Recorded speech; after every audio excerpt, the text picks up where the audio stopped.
Retour au dépôt pour ce bus Royer Voyage. Il vient d'assurer le transport des voyageurs sur l'une des 326 lignes interurbaines de la région Grand Est. Autrefois prestataire des conseils départementaux, l'entreprise installée à Herlisheim travaille aujourd'hui avec la région. En effet, depuis la loi NOTRe, c'est l'entité régionale qui gère les transports par autocar. On est passé de 10 politiques de transport différentes à une seule sur l'ensemble du territoire. Un changement d'échelle majeur pour les entreprises de la région.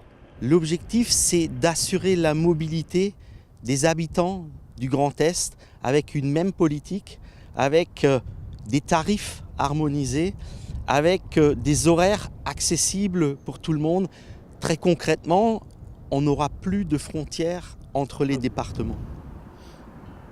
Pour assurer les transports du quotidien, une centaine d'entreprises qui emploient 7500 personnes. Pourtant, le changement d'échelle ne s'est pas traduit par des économies au détriment des PME. Le Conseil régional et la Fédération nationale des transporteurs de voyageurs ont souhaité conserver un équilibre dans les marchés publics.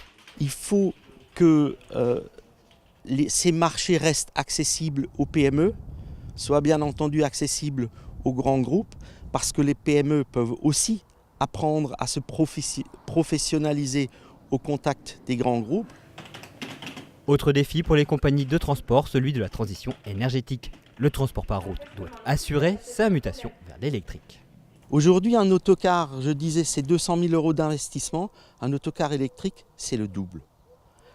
Donc, les budgets sont bien entendu contraints, mais les budgets sont réels.